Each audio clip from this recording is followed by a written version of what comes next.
Why Nigerian military bombed Rann IDP camp killing scores defense headquarters. Why Nigerian military bombed Rann IDP camp killing scores defense headquarters. Injured people are comforted at the site after a bombing attack of an internally displaced persons camp in Rann, Nigeria, January 17, 2017. The defense headquarters has said that lack of appropriate marking caused the airstrike by the Nigerian Air Force, NAF, on an internally displaced persons camp in Rann, a remote village in Borno state. The Rann IDP camp is located in Calabalge local government area. The camp caters for thousands of persons displaced by Boko Haram insurgency. John Nenninge, Director Defense Information, on Friday disclosed to journalists the outcome of the board of inquiry set up to probe the incident.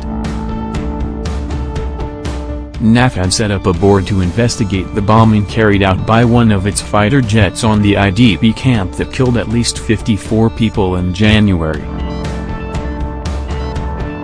Mr. Nenninge, a major general, said the bombing was carried out on the location because it was not reflected in the operational map as a humanitarian base. Hitherto, people were not expected to amass at that location. The normal pattern for Boko Haram terrorists to form up before attacking innocent civilians and troops is to amass. Hence, it appeared as a place that could equally be used for enemy activities. Thus, when the mass movement was noticed through aerial satellite observation, it was taken for Boko Haram terrorists' activity, which needed to be neutralized with speed, he added.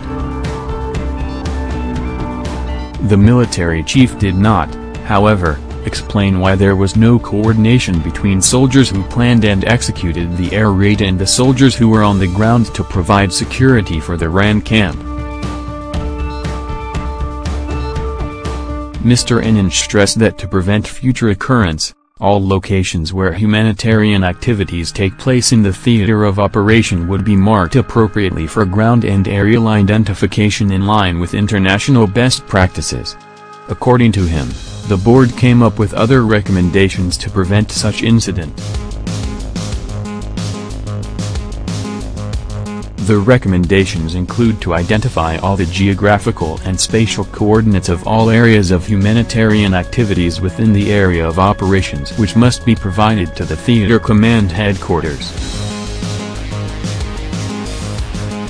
There should be a timely and mandatory exchange of information between stakeholders, for all activities in the theater of operation.